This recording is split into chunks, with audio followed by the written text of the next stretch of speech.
The moment has arrived. I pushed the button. It's going to work. This is going to be scary good, man. I'm sorry? We're killing it. It's Maddie Levine with my good friend Dave Van Auken. Welcome to the Fight Banana Show. The ruthless one, Elle Dawson. Hey, guys. Our girl, Gillian, the savage Robertson. What's up? How you guys doing? Welcome to the Fight Bananas Show. 1 to 2 p.m. Eastern, only on Fight Bananas. We back, bitches. The whole crew. What is good? I miss you guys so much. Oh, missed everybody. Seriously. How is everybody? Oh my gosh. What So up? good. It is Maddie Levine with Elle Dawson, Dave Van Auken. The fam is back. The fam is back for another lovely Fight Banana show. I would have to tell. I feel like we fought, but I know we didn't fight, but it feels like I fought. I don't know if you feel that too. Yeah, always. No, fight weeks are rough, man. Yeah. For everybody. And I apologize to everyone in Facebook land. It is not live on Facebook. It was my fault. We got booted out. I'm in Facebook jail for another 7 hours, but we'll be back. Okay. So a lot of this content we will put on Facebook later on tonight and tomorrow. I'm going on vacay, by the way. I am done with my. Oh, yeah, we're leaving tonight. Nice. Yeah, living life. 4 summer vacations planned this summer. Like, who are we, the Jeffersons? I guess so. Dude, it's Where you guys going? I don't know if I'm allowed to say. Oh, by the way, we are productive. This stuff is fire. I This even is the messaged softest our hoodie, guys dude. from Productive Athletics Club. Yeah, the hoodies. I live in a hoodie, guys. It's so soft. This is like a sweat thing. They have shirts, hats. Guys, Productive Athletics Club is where it's at. Incredible shit. What are you wearing? I didn't get one of those. Oh, I know. It's like a zip. Is that like a quarter zip? The zip. Oh, I want one of those. I know. It's so That's good. nice. So good. Good. trade Thank you you. one of my Mine sports was arriving bras. today. I felt left out. It's so good. I'm Also, so not even Productive Athletics Club, which I want to give them so much more love for the rest. Guys, Josher Size became a sponsor this past weekend with a huge fight, fight watch along Saturday night. 75,000 views on our watch along. Let's go. Josher Size about it. HK USA is in. Dude, we are, you know what I'm saying? Like, come on now. We're the shit. That's real quick. One last thing before I let you girls absolutely take over, because it should be your guys' show for the first 30 minutes. Breaking news. We are doing another watch along this Saturday night. UFC Louisville, Jared Kinnear and Imanoff. We're doing it. Fight Bananas myself. I don't know what we're doing yet, but we will be going live. That's happening. Let's go. Let's go. I don't even know where to begin, Elle. I really don't. Oh, dude. How was your week? How was it, Maddie? So for those that don't know, okay, my husband fought for Karate Combat. He was defending his middleweight title. And then he retired on everyone without telling a single human. You didn't know? I don't count. I knew. Okay. I was like, no one knew? No. But he didn't tell his coaches. He didn't tell his teammates. He didn't tell anybody, because he's going to come on at 1:30 and I'll let him tell you why. But okay. I like the reasoning why. Basically, he didn't want anybody to treat him differently. He didn't want the pressure. Yeah. And it paid off. His head kick knockout was beautiful. But yeah, so Maddie, go ahead. Real quick there on the head kick knockout. So, my wife, you guys both know very dearly, she doesn't watch a lot of fights. She doesn't. It's not her thing, not her mojo. I love her for it, and it's awesome. It's not her thing. She was glued to the TV. I was like, darling, Ross is about to be on in 2 fights. She was about to go to bed. She's like, oh, I got to watch Ross's fight. Yeah. So she was glued to the screen, and I don't even know if she's going to be happy with me saying this. When it happens, she's so happy for Ross. I'm like, darling, just keep watching, keep watching. She gets emotional because Ross is emotional. They're showing the crap out of Miss Maddie Levine. You're kind of emotional, of course. So it's like, she's emotional on the couch, and she's like, I'm like, this was just Friday night was a roller coaster for the Fight family in the Van Auken house. That was just So Susie texted me and she was like, I'm over here crying my eyes out. And I was like, please don't. But yeah, I got emotional because what he was saying was so sweet and so just Ross is so good with words. And as soon as the camera guy realized I was crying, it was like, boom, like on me. I'm just going to keep the camera. Pan in on camera 3, pan in on camera 3. And I'm like, fucking A, like, God damn it. Yes. But yeah, what an emotional experience. Just like, he wanted to go out on his terms. That's exactly what he did. You know, and then we got to enjoy Austin, Texas. I fell in love with Austin. Such a city. You know, like I don't really agree with a lot of what Texas does, but the city itself, fantastic. Carly, thank you very much. Yes, if you didn't cry at least one tear, you have no soul. But yeah. Shout out to you, Carly. Carly's an absolute gem, Dude, by the way. she's fucking killing it for the Fight Bananas team. Absolutely crushing it. Rock star. Carly collabs. I saw that Instagram change. Love that. Love that. We love that. But yeah, so very emotional. But then we got to enjoy Austin. I fell in love with Austin. I think the funniest part of the whole trip, though, was the plane ride home. Okay. We get on the plane. We have a connecting flight in Michigan. Guess whose opponent is from Michigan? Guess who's sitting right behind us on the plane? No way. Really? We were sitting right in front of them on the plane. And it was so awkward. And granted, like, you know, no bad blood. Yeah. None of that nonsense. But it's awkward. You know, like the man was bleeding from the back of his head. He kind of was bleeding from his scalp area, and it's like, what do you say? Like, hey, how's your head? Like, it's so awkward. So awkward. Oh my gosh. But all good. Who else was in Detroit, Michigan, maybe at the same time as you? So this might be a Michigan thing. It might be a Delta Airlines thing. I don't know. Delta. But I'm just saying, Maddie and I both got stuck in Detroit, Michigan. Yep. Obscenely late. We didn't get home till like almost 4 a.m. Dude. Yes. Okay. Yeah. So for us, it was, we were supposed to fly in and then the connector to Rhode Island.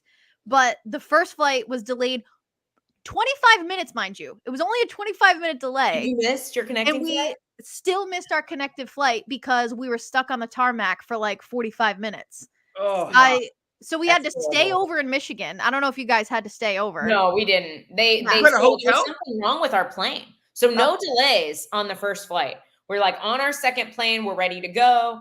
And they're like, and it was cool because it was like a super empty flight too. So they're like, hey, you guys can spread out. Nate, Grant, and I each like took our own row. It was awesome. And then we've been sitting on the tarmac for a while. And they're like, yeah, there's like an electrical issue. We're going to have the guy come on. Hopefully we can resolve it. Oh I think God. Like don't go anywhere. Like if you need to get off and go to the bathroom, like you have 10 minutes. So like Nate and I like ran out. Nate was like, I want to get food, but everything was closed in the airport because it's like 10:30. Anyway, we all get back on the plane and they're like, okay, we're deplaning. We found a new plane. And I guess they I would never fly in that plane, Elle. Never. They said I know, this is Dave's worst This is his worst fucking nightmare. Oh, worst. God. Well, we didn't fly on that plane, so they grabbed a different one. But that plane was supposed to be going to San Francisco, I think. And that flight, because it was like the same gate when they like had us move gates, and we got to that gate, and then they said to the San Francisco people, they're like, "Oh, your flight's been delayed until 10:30 in the morning tomorrow." And I just see people like, "What?" Yeah, I'm like, not fucking. Cool. I miss Southwest. We like Southwest. Yeah, I've never had an issue with Southwest. Oh, Southwest Airlines. They are our favorites. Don't have to pay for checked bags. I've never had delay issues with Southwest. Yeah. Yeah, Delta can suck my dick because that was horrible. I miss Maddie. Horrible. Like, okay, we're probably not going to get an endorsement from Delta at this point, but that's fine. It's fine. But Southwest Airlines. Southwest will jump on board. Come on, Carly, let's go. Yeah. Send the video. So while all of this is happening, you know, we land in Michigan. We learned that we're going to miss our flight. We're getting ready to go to the hotel. Who do I see but Nate Garib, just like, no, I shouldn't say this. He wasn't just casually strolling. He was like very like, I need a snack quickly. But I was like, I gotta go say hi. So I was like, Nate, what's up? And he was like, oh my God, what's up, guys? And he was so like flustered. He's like, I need to get back, but it's so good to see you. And I'm like, yeah, see you later. Like he was so flustered. So I was funny. literally blowing up his phone. I was like, they said we're leaving in 5 minutes. And then we all got off. And then you just deplaned I'm anyway. so sorry. Yeah. But yeah, Michigan wasn't ideal. All right. Hey, Dustin Poirier and Islam Makhachev fought. We definitely got to talk about it. I definitely want to talk about but like Maddie, I feel like you fast forward all that story, all that gossip way too much. How was it when you guys landed in Austin, Texas? How was the fight week? You knew. Was it like, and even Eddie Martinez told me behind the scenes he really wanted you. And I know, dude, Maddie is. Yeah, I have zero filter. Anyway. Maddie's my my spirit animal. Yes. Maddie's my spirit animal. She's the greatest. How was it that whole week, Maddie? You knew, and no one else did. Right. Yeah. Were you more emotional? Were you trying to hide it? Give us more. Yeah. Okay. So correct. Sorry. I was the only one that knew. There was 2 other people that knew, his mental coach, because he needed to talk through it. And one other coach knew because he wanted to make sure that they actually went. So he had to tell certain people. What up, girl? So knowing that he was going to retire was very difficult because I'm an emotional person. I have no filter in general. So I wear my heart on my sleeve. So every moment in my brain, I'm like, oh my God, this is the last team breakfast. Oh my God, this is the last shakeout. Oh my God.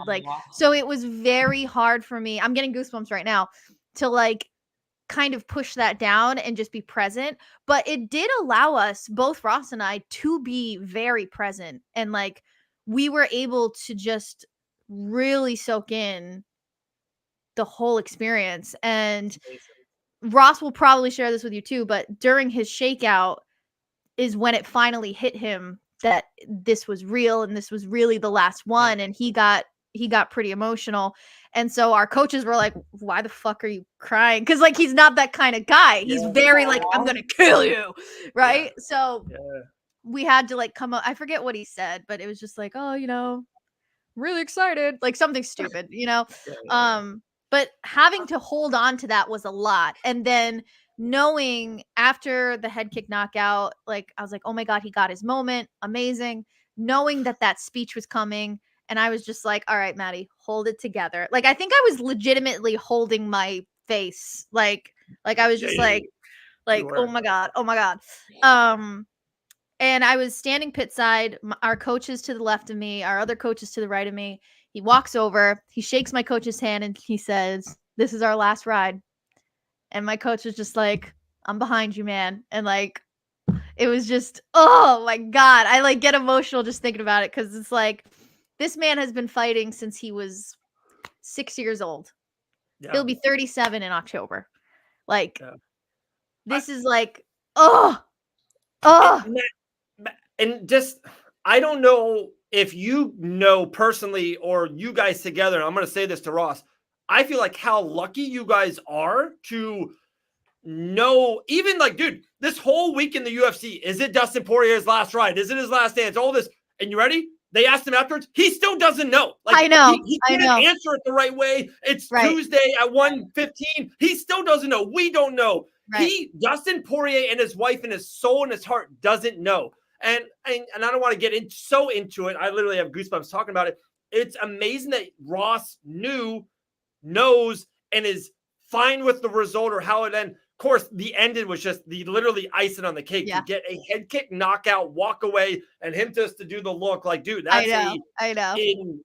In the encyclopedia of the greatest endings ever in life.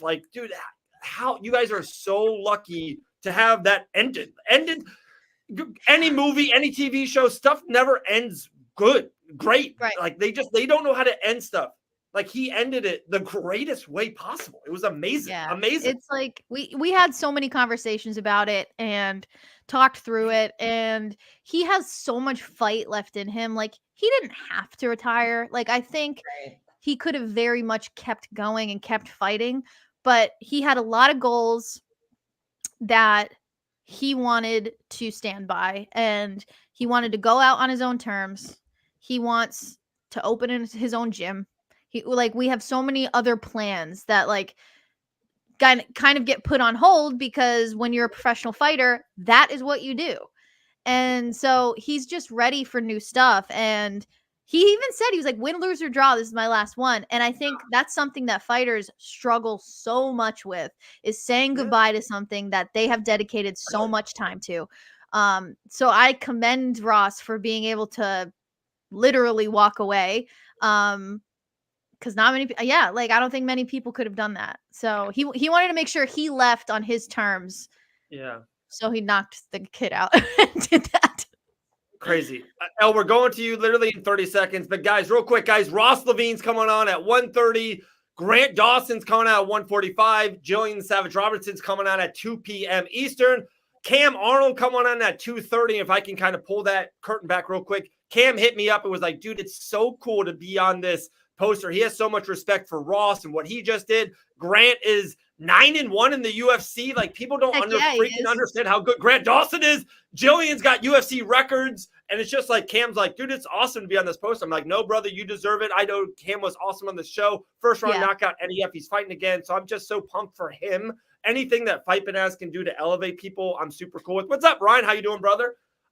So, all right, Elle, a little bit your turn. You fly out to New York.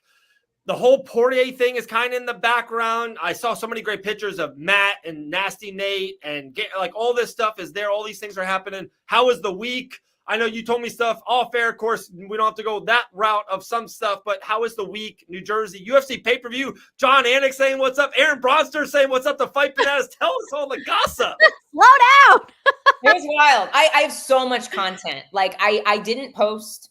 I'll be honest, I was a little sick of every time I post something around Grant's fights, I get like Bobby Green gifts in my comment section. I was like, you know what? I'm busy. We have so much going on. I'm just going to wait. I made a post on fight day. That's literally the only thing I posted all week. But I've got so much content that's going to come out. Stuff in the back room. We're in the training room in the back. Paulo Costa's stretching guys, winding him up like a pretzel. Dude so I didn't realize like his nickname means like little rubber, like an eraser on a pencil. But funny. I think it's because he's actually made of rubber. Like I've never seen somebody choose to stretch in that manner. That's funny. Wild. There's literally, I was like filming Grant's like training in the background, and just in the background, I look over and there's like Paulo Costa like all twisted up, and I'm like, that looks really hilarious. It's honestly impressive, but it was really cool. We were in the back, in the hotel. We were in the warm up room. Got to see Eileen Perez warming up. Got to just watch some of these people. Zaleski dos Santos was in the warm up room when we were there. Just a really cool experience.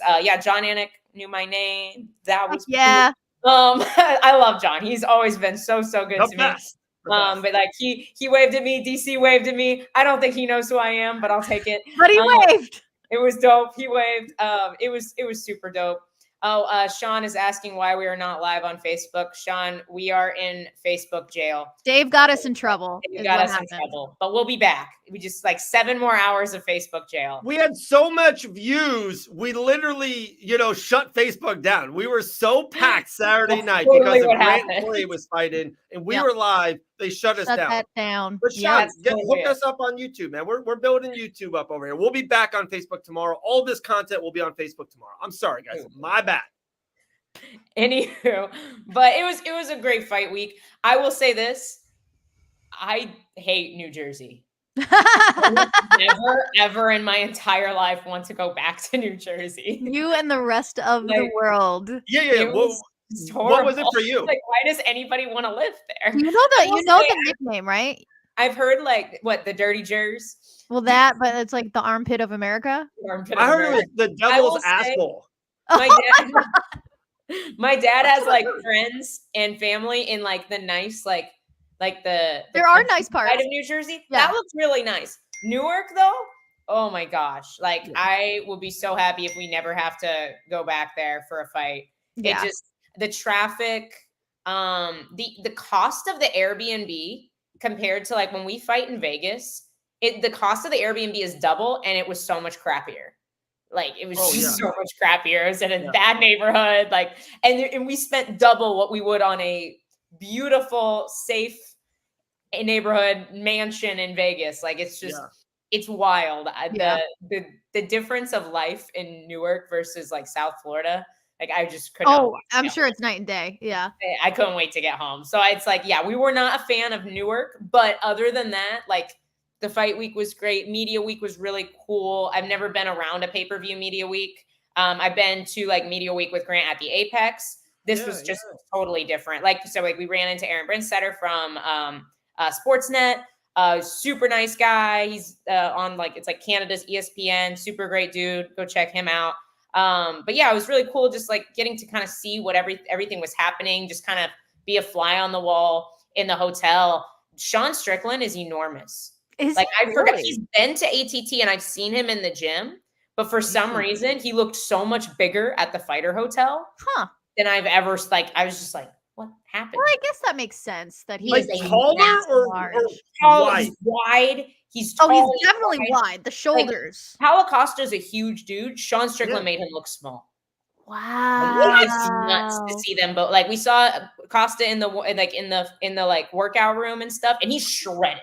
Like the dude's absolutely shredded. But like Strickland's just like, his back is so wide. Like he's such a built dude. Wow. Just a humongous man. Real quick, a little tab-in on Sean Strickland, and then I got to do a little commercial to make money, and then we'll go back to you, Al. This is Fight Bananas now. We are making money doing commercials. So real quick, me personally, I don't want my sons or daughters to fight. Just a preference. If they want to, I will push them towards anything they ever want to do in life. So I will. If I teach I always thought it was wrestling. I love wrestling. I think wrestling, I think wrestling and MMA is so dominant. Literally just watch Grant Dawson versus Joe Selecki. I love wrestling. The second thing, or maybe this first thing takes over the second thing, it's a little bit of Sean Strickland. I just want my son or daughter, you move forward. You bring the pressure. What Sean Strickland does to people is they absolutely melt. I try to say, just walk in a circle backwards for 5 minutes. And that's all Paulo Costa did for 25 straight minutes. It is so tiring. You can't do anything. It's not normal. Like, just like go to your car right now and walk backwards to it. It's unnormal. Sean Strickland just goes, I am moving forward and I'm not stopping. And you're going to deal with it. Out, like Alex Pieda. Like, it's such a underrated thing in mixed martial arts. Just you go forward, you win 90% of the fights. I swear. It's insane. And I think he's fearless. Right. I think he's a little nuts. And that's why it works for him. And dude, I shit you not. So we ran into Johnny Eblin at the Fighter Hotel. He was there. And we were like, oh, dude, what's up? He's like, yeah, I'm here for Sean. Like, you know, and he ended up cornering Sean that week. I'm not sure if that was impromptu or if that was planned. But he ends up cornering Sean that weekend. But he's literally there. It's like the Wednesday of fight week. And he's like, oh yeah, I'm sparring Sean today. And I'm like, what? He's like, yeah, he's fucking nuts. They get along super well. And he's a funny guy. Like, Johnny's a super cool dude. Yeah. They have similar personalities for sure. And they're both obviously elite fighters. But yeah, he literally showed up to spar Sean Strickland like 4 days before fight day. That's wild. That's wild. Talking about sparring, if you need any sparring gear, head to hkausa.com. Use the promo code BANANAS20 for 20% off your full order. You just want a t-shirt, you want some gear, you want some shin pads, head to hkausa.com. Put in the promo code BANANAS20, 20% off your order. We're just paying bills over here at Fight Bananas. We're paying bills. I don't know what to do. I'm so stupid giddy. I don't know what to do with my life. Oh, God. I've been doing this for 6 years, trying to build this empire. Now we're saying promo codes on live. You're hilarious. Thank you, HK. Thank you, guys. Yeah, for real. Thank you, guys. Thank you for your support, guys. I love it. I love it. No, Sean's bringing it up. Sean loves Eblin. Says they always have great sparring sessions. Watching them spar at ATT was a blast. That's great. World class Is round. Johnny Eblin bigger? He, to me, feels like he's bigger than Strickland. Is he? No way. No. Strickland's definitely bigger than Johnny. Johnny doesn't cut nearly as much weight. And I think his style too, like his wrestling's so elite. Like, he doesn't necessarily have to be the bigger guy. Johnny's a big dude, but I definitely think Sean is bigger than he is for sure. Blown away by a little bit taller, definitely wider. He's just massive, dude. It's wild. I've never seen. I did not think he was that big. Dude, this haircut's amazing, by the way. I'm not gonna lie. It looks smooth. And the ADHD strikes again. So I think I had mentioned a while back an idea, a mornings with Maddie on Sunday, but I think it's going to be with Maddie and Elle now on Sunday, where we're going to have we're going to have some coffee. We're going to talk about literally anything and everything. I'm down to start on Sunday, Elle, if you're down. Let's do it. Yeah, we're gonna start. What do you say? 9, 10? Fuck you, 10. 10 it is. Just kidding. I'm totally kidding. We'll iron that out later. We should do it in our PJs. Oh, 1,000%. Like this is going to be a very chill Fight Bananas show where we are literally waking up together and just talking about fights. And I think we'll save it because Ross is coming on, but I'd love to talk about being fight wives and how stressful that is. That's what we should call it, Real Fight Wives of Fight Bananas. Oh my God. Let's do it. Fight Bananas. That's the name. I'm already sending the people the artwork. The Real Housewives of Fight Bananas. Dude. We got to give the people what they want, The Real Fight Wives. That's what they want. But before Ross comes on, how are you on fight day and fight night? It depends. It's so for me, it's the cut is the first. Like I'm not even thinking about the fight because the cuts are hard. Like Grant's a big lightweight, and his cuts have been awesome with Eric Pena as our nutritionist. We absolutely love him. Pena Performance. If you guys are fighters, like he is the absolute like gold standard for fighter nutrition. For down here in South Florida, like he's a killer. So we've had great cuts with him. Really, really love working with him, but it's always difficult. Like making the weight is such a big part. Like there's so many different like pay levels for the UFC. There's like, okay, you got to make your weight to get your show money. And if you don't make your weight, you lose 30% of your show money, which can be huge depending on how long you've been in the UFC. So it's like, okay, like that's the first step. It's like, all right, we made the weight, we're here. And once so I have some nerves through the weight cut for sure. We make the weight. It's like, all right, he's on weight. I forget about being nervous for like 12 hours. And then it's like fight morning. I'm like, okay, like you get a little jitters. My issue is I'm not hungry. Like my stomach hurts. Yeah. So I don't eat or drink water. It's pretty much the worst thing I could possibly do for myself. And then once he's fought and he's won and it's over, I'm like starving and so parched because I haven't eaten. Right. Barely anything all day because I just don't have the appetite. Like, oh, okay. I'm good. Yeah, this is definitely gonna be Me too. This is oh my God. This is definitely TMI, but yeah, I feel like I have to shit and throw up for like it's the nervous poops. It's like it's the same when I fight. I get the nervous poops when I fight. And it's like my hands are already wrapped, my gloves are taped, and I'm like, God damn it, I have to poop. And so it's like, you got to decide. It's like, do I poop with my gloves on? Do I not poop at all? Or do I take my gloves off? And then half the time you go and you don't poop at all. Like, it's like a fancy Dave. Sorry, This Dave. is the show. This is the show. I'm sorry. It's good that we're not on Facebook today, honestly. Honestly, this is why people love us, because we talk about this is what the Real Housewives of Fight Bananas is going to be. Yeah, I cannot wait for this show. I want artwork. You guys are like looking like Charlie Angels. Like you guys are back to back with each other with like your hands up. Yep. Yep, love it. Love this. Elle, all I could think when Grant was fighting was you yelling and being on his ass, telling him to push harder and end the fight. Honestly, no. I am like, I'm pretty quiet. I don't know if it's like a PTSD from listening to Mike Perry's girlfriend at fights or what, but I just like, I've heard that and I was like, I never ever want to be that wife. Yeah. Ever. No, like I get that. And also he's not gonna be able to hear me.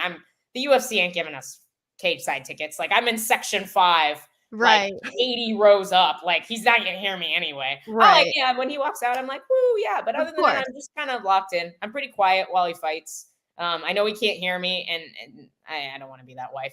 So, and honestly, like my thing, I don't care how exciting his fights are. Like, I genuinely don't care as long as his hand gets raised at the end. Yeah, 1000%. He did what he had to. He did tons of damage, total dominance. If he gets a takedown and he's on top, I'm like, all right, I'm good now. I can breathe because I know 99.9% of the time he's safe until the end of the round. Yeah. Like, I can't think of very many guys who are submitting Grant Dawson off their back. So real quick, maybe Ross is ready to get on, Maddie, but one thing I'll say about Grant, and I know Grant's literally about to come on, it drives me crazy. I don't understand.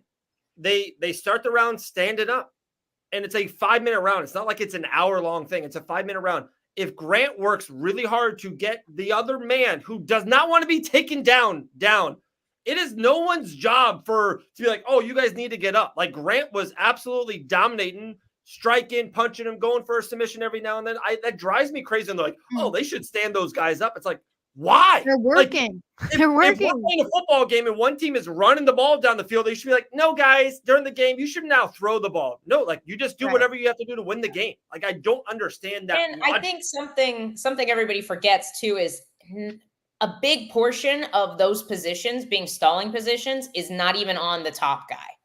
Like, Joe Selecki wasn't trying to get up.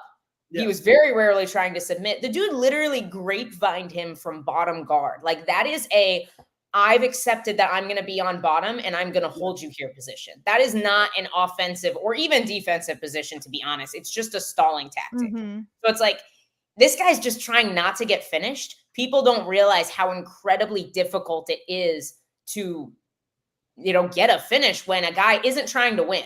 He's just trying to not get finished. Yeah. Like, same goes on for that guy too, Same goes for people like on the feet. It's like, if you don't want to get knocked out, you just run. I know, Maddie, you don't want to get into it right now, and we'll get Ross. I saw you in the comments with someone that was very entertaining, by the way. I got shut. My husband told me to stop answering them because I was going. You can't respond, girl. Listen. I had to at least a couple times. I had to tell them, listen, dude, don't talk about my husband that way. Okay. Maddie is that great. Maddie and the Fight Bananas family means we're always good in any type of life now. Like, Maddie has our back. I'm willing to throw down at any time. Maddie's ready for the Real Housewives of Fight Bananas. I am. We're going to have our own reality show. Okay, here comes Ross. All right. I will be on the side if you have questions for both of us, but it is Ross. Here he is. Hello. Congrats, man. Congrats to you guys. Congrats to you guys. I'm sorry we missed you in Detroit on our lovely layover. Yeah, it was a mess. I'm glad y'all look amazing, Ross. I got a little tan. I got some color. I'm chock full of barbecue. Doing great, man. I love it. I just came back from the gym. Go. Can you just take a day off, my brother? Can you just take a day a week? Are you training today, or are you just training other people today? No, I did a little lift and walked on the treadmill a little bit. Just a me day, self-care, self-love. Had to do it. Insane. Ross, without getting to see Grant, because Grant is so effed up right now. He's so poor dude. Well, I'm sure. I mean, there's a lot of stuff I wish I could do, but I gotta let the little body heal a little bit. I got my biggest damage right here is this scrape over my eye. And that was from Coco when I got home. So not too shabby. I felt like in training. I did all right. Oh man. But without getting so sorry. Karate Combat, you have the puffies? Not anymore. Not anymore. Okay. They're 4 ounce. And honestly, they're more on the wrist than they are on the knuckles. Those things are very small. Yeah. Fair enough. Very small. Yeah. I'm surprised there aren't more cuts, honestly. Me too. You know what's funny is I've said this before in my career. I've never like bloodied people up in my fights, any of my fights, whether it like Karate Combat, Glory. Like, I've never left somebody like bloody and battered. I'm like, I wonder why that is. Maybe I'm just like the story I'm telling myself is like, I'm just so precise that I just knock people out and like, I don't mess them up or nothing. So I'll take it. Awesome. Dude, I was going to say it without getting so mushy and everything, and I know all the other stuff, but dude, congratulations, Ross. I said it earlier. I don't know if you were listening. Like, I don't think you guys realize, and maybe you do now, or maybe you won't for later on in life. I don't think you guys realize how lucky you are to know, hey, this is it. I'm good with it in life, moving forward. And then to do that the way you did it, there's like 3 people that retire like that. Even Michael Jordan came back and he was a wizard. It's like no one ends stuff good, correctly. Relationships, business relationships, careers. It couldn't have went any better, Ross. Like that is a one in a million type of thing. And just, it's amazing. Congratulations, love, all that stuff, man. Just insane. Thank you, man. I really appreciate that. It took a lot of foresight for sure. That's one of the main reasons why I didn't tell anybody. I know Maddie was talking to you guys and said, like, I didn't know, none of my coaches knew, none of my friends, my parents didn't know, like literally nobody knew. And that was the whole thing. It's like, all right, if I'm going to do this, what is the best case scenario? All right. So I had to reverse engineer it. It's like, all right, well, I would love to knock this dude out. That would be great. Right. So how do we do that? Right. Well, we have to do what we've always done. I have to get worked crazy hard. I need my coaches to treat me with the same intensity that they always do. And I was afraid that if I told them it was my last one, that maybe they would baby me through camp, or it wouldn't be as intense, or they'd try to like manipulate it so it's picture perfect, like it's not supposed to be. So I think it was just, I'm proud of myself for thinking that far ahead and kind of doing it the way I wanted to. You're talking about having like not having picture perfect fight camps, picture perfect fight weeks. I wonder if this is kind of true for you, because I think this is true for Grant and I. The worse our fight camp and our fight weeks tend to be, the better the performances overall. You feel like that happens to you as well? Sometimes it does. And I think it's just mental. Like this training camp was probably the best training camp I've ever had in my life. It was, I think everything just kind of clicked in. It was perfect storm. My weight cut was amazing. Like I hadn't done a bath to do that water cut in like 2 years. I haven't had to. I've always had like really long extended camps because people would pull out or say no, and I just never turned it off. I was always training, but I needed to do, I was 6 pounds away the morning of, and we did 1 bath, 6 pounds, 1 bath, easy, no problem. But it's like, I'm in there, I'm like dancing in my little hot potato thing. We were like singing, laughing. Like it was the smoothest cut I've ever had. I felt great. I rehydrated beautifully. Like it just, everything was on point. But yes, I will say that with terrible camps come, some beautiful results for sure. My Glory debut was like that. And Ross, with you saying the weight cut last time, like, were you thinking all week? And I kind of asked this to Maddie, like, did you like, oh, this is the last breakfast we're having together as like the fight. This is my last weight cut. This is my last picture, doing with the championship. Were you always thinking like that? Or was it like, no, like I'm here. Like I'm taking the picture. I am at breakfast. Like, was it that's gotta be hard to psychologically, pin it, if that makes sense. Yeah, I tried not to. And honestly, the entire training camp, and most of fight week, I was solid as a rock. It didn't bother me. It didn't even cross my mind. My shakeout. Wow. So day of the fight, we do our shakeout earlier in the early afternoon. We had a rules meeting at noon. Right after that, we do our last little workout. And really it's mostly just for me to kind of figure out what feels really good, what doesn't, and how do we do the little micromanaging of my game plan. And I had a good shakeout. And then afterwards, every time I work out in fight camp, it's always as soon as I'm done, hands are up. I'm doing my circle through a lot of visualization. And then my team's clapping, and it just hit me, man. It just hit me. And I was like, oh, this came out of nowhere. So I was trying to walk off into the corner so nobody would see, because I didn't want anyone to know, So I don't know if anybody, Maddie knew. And I told Dylan Nadler from Mind Lock, I told my performance coach, just so that people know and they can kind of receive that, and I can almost dump it on them. But you gotta have somebody to talk yeah. Right? But I didn't want my coaches to know. I didn't want anyone to know. So from that point on, everything was on, off. It's this is my last nap, my last shower before I fight. And it's I had to keep reminding myself, dude, if you don't snap out of this, it's gonna be your last loss too. I was get your shit together. So I was able to turn it off when I needed to, and it worked out. Yeah.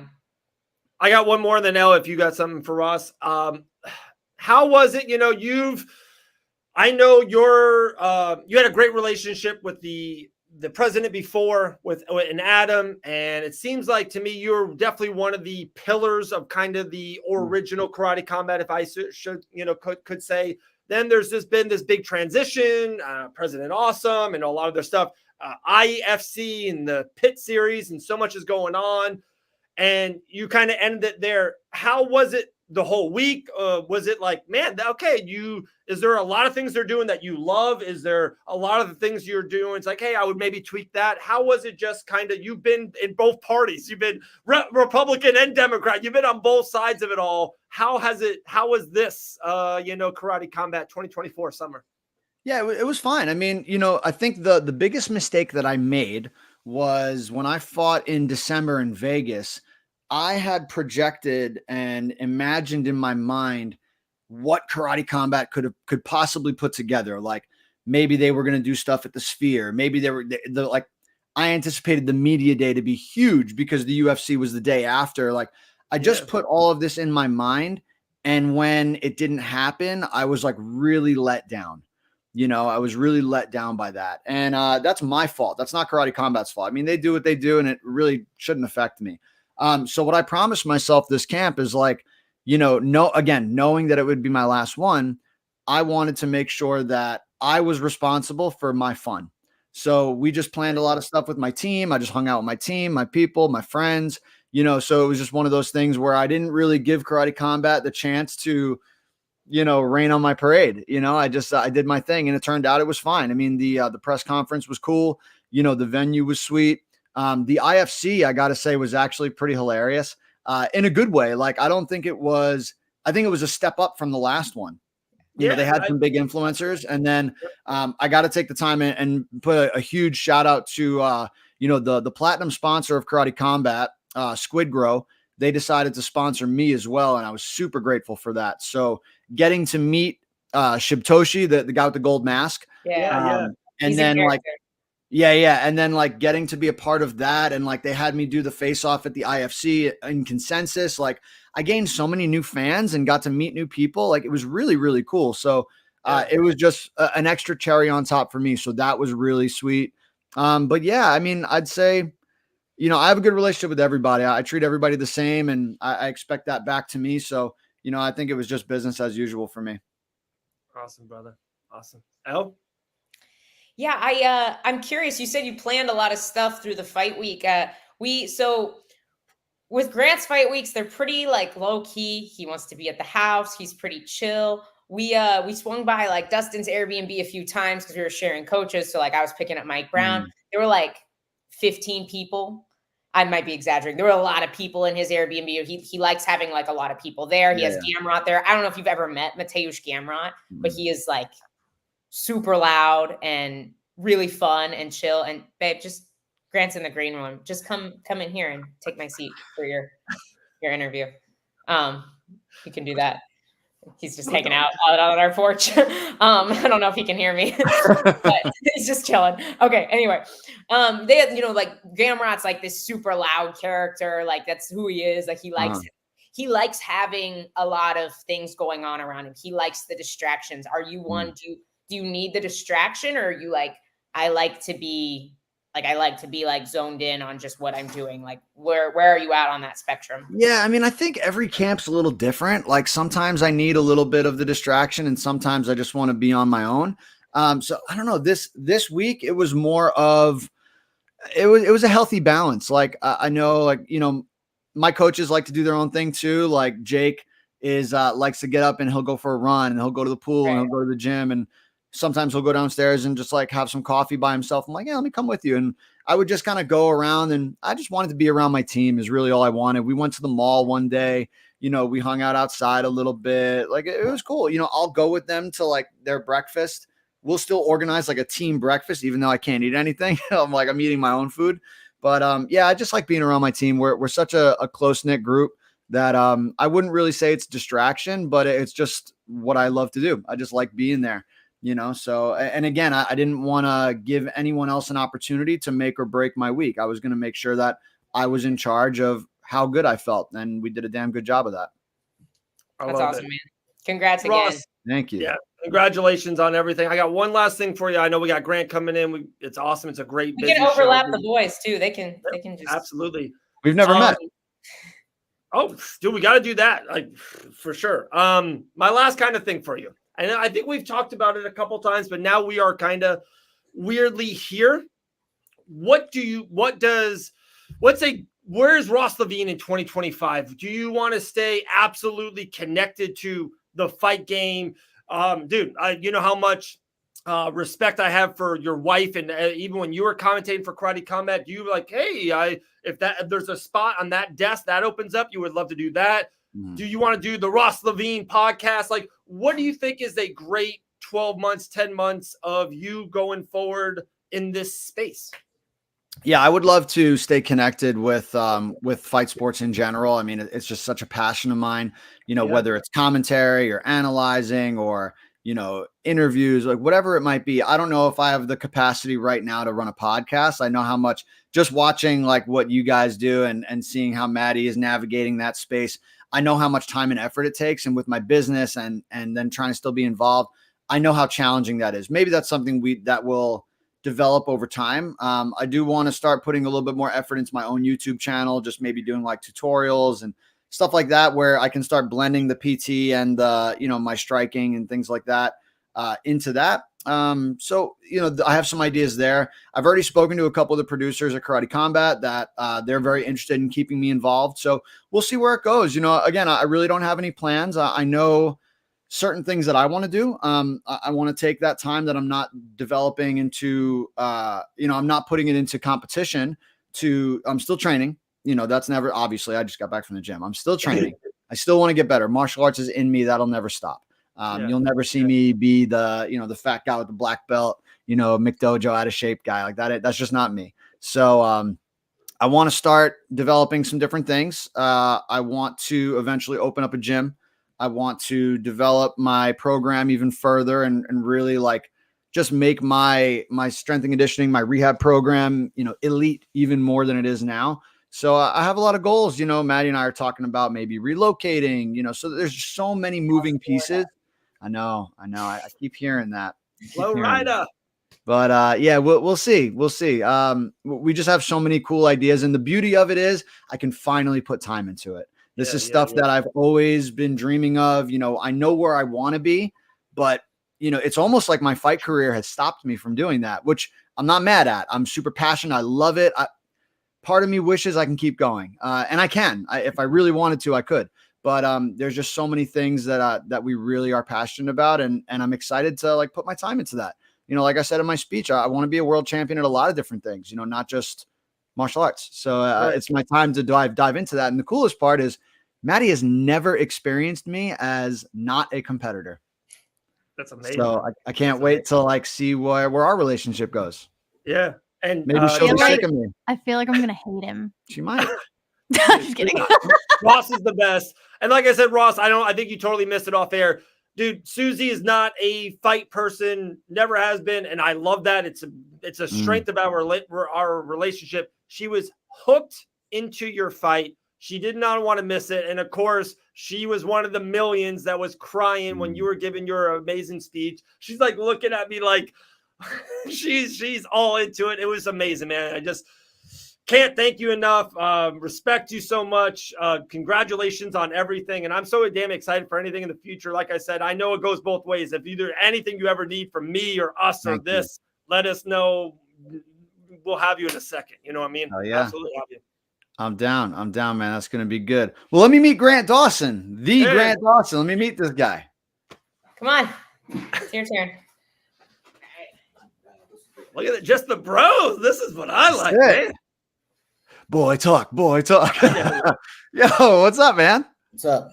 Not much, dude. Congratulations. How you feeling? I feel fine. Yeah, thank you. I feel good. Got the win. That's all that matters. Hell yeah. I'm sorry we didn't I know we crossed paths in Detroit, kind of like on the planes and stuff. I didn't get to meet you, but I've heard so many great things about you, man. I'd love to come down and just hang, kick it, train, all that good stuff. So, yeah, man. I appreciate that. Oh yeah, there we go, Sushi. Good stuff. Congrats again. I'll let the real broadcasters interview. I'm not going to take up any more time, but thank you, Fight Bananas. Dave, you're the man. Maddie, here's you. Grant, enjoy your celebration, buddy. See you guys. Awesome. Oh, hey guys. What's up, Miss Maddie? We missed you. Grant Dawson, big win at UFC 302, unanimous decision over Joe Selecki.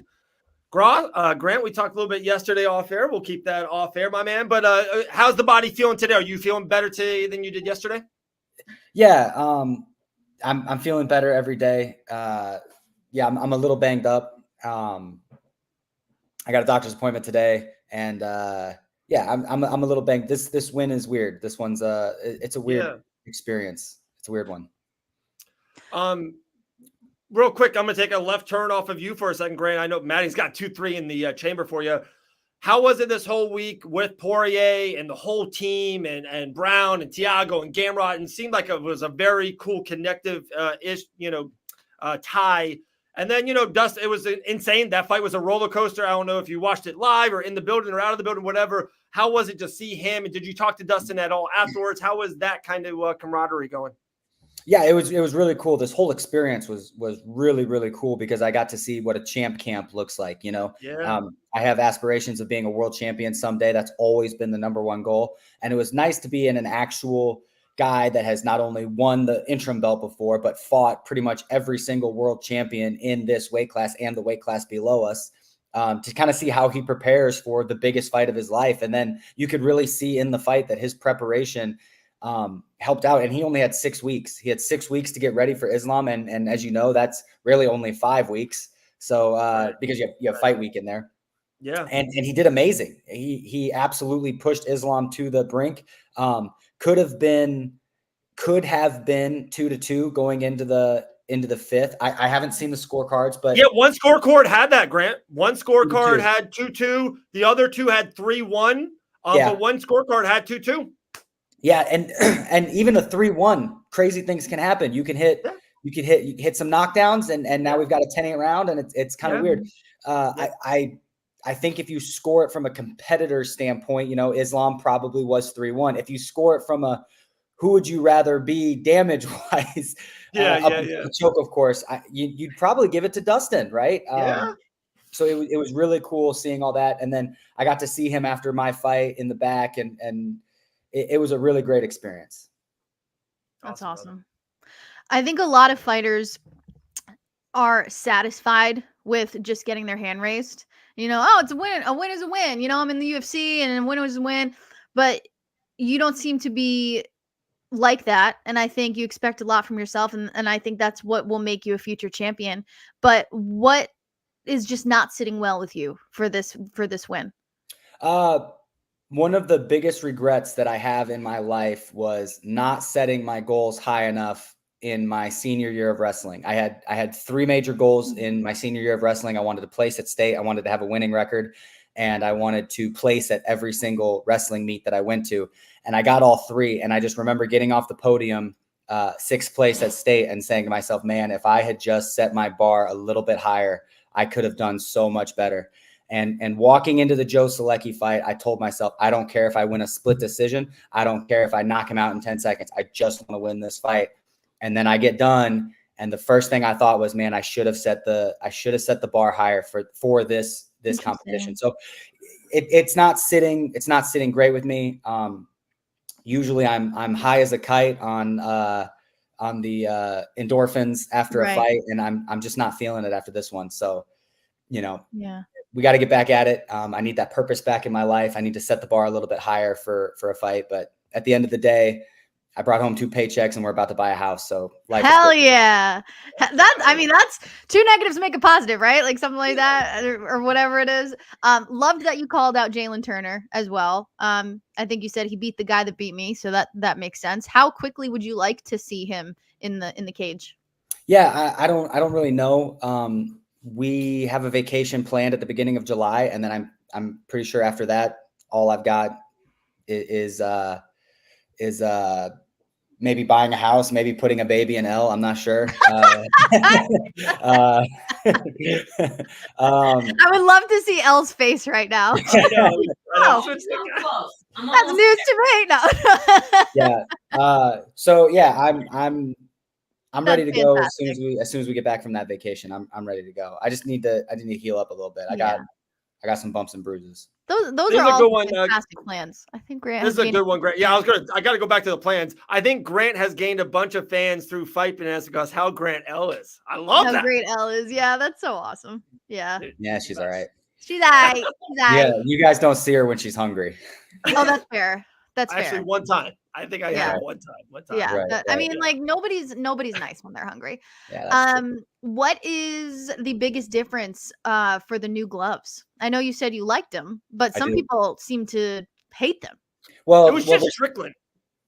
There's two things that people hate, and that's the way things are and change. So no matter what happens, you're going to lose. I like them a lot. I thought that they fit to the hand a lot better. I thought they made submission attempts a lot easier. I know I didn't get to really go for it, but in the grappling, you could just tell it was a lot better. And my forearms weren't on fire walking to the cage. Those gloves, the other gloves, they pull your hand up like this. So if I just relax my hand, it would pull my hand like this, which is why there's so many eye pokes. I was going to say that it encourages. Yeah. Interesting. You have to constantly use muscle to close your fist. So by the time you make it to the cage, your forearms are just smoked. And my forearms felt really good getting into the cage. So that was a huge plus. I am a big fan of the gloves. That's good news. Yeah. Well, I love to hear that because I'm so sick of, I'm sure you are too, so sick of eye poking. Let's close our fists. But that you make a great point that maybe it's not as easy as viewers thought. There's actually pressure the other way. I think the idea was that it'll help with this more. But the problem with this is that the wrist is do this, that's easy. Now grab your wrist and try it. That's hard. It's hard to put your wrist up. So when the glove is pulling your fingers out and the other part of the glove is pushing your hand down, this is all you can really do. So it was kind of counter productive there. But the new gloves, it doesn't necessarily fold your hand down, but it definitely kind of leaves it alone. So you're resting in this position. Cool. Love it. One thing that my wife taught me early when we started dating was hey, when I'm feeling a certain way, let me feel what I want to feel. So don't try to change someone's emotions. And it's one of those things. She said it to me 9 years ago. It stuck with me ever since. So I'm not going to say, hey, Grant, win and all that. We talked about it off air, right? If that's how you feel, I respect it. I love you for it. And that's how you feel. But I just want to be UFC 302. It's a pay-per-view week, all that media. Like you said, you were with the Poirier camp. You get the W, you get all that. What else I had another one for you. Oh no, the whole Star Wars thing. How great that was. So sick. On ESPN and that kind of stuff. And if you didn't fight this weekend, you don't get that moment. I know, in a weird way, I know you're not happy. I know. Totally get it. But I feel years from now, whenever maybe you're in that spot where Ross is, you're gonna look back and be hell yeah, dude. UFC 302, maybe Poirier's last fight. I was on that card. Gotta win. I got Star Wars saying how cool I am and showing you love. It's insane. It really is. I hope you take a lot from this last 2 weeks, 3 weeks, and everything going forward.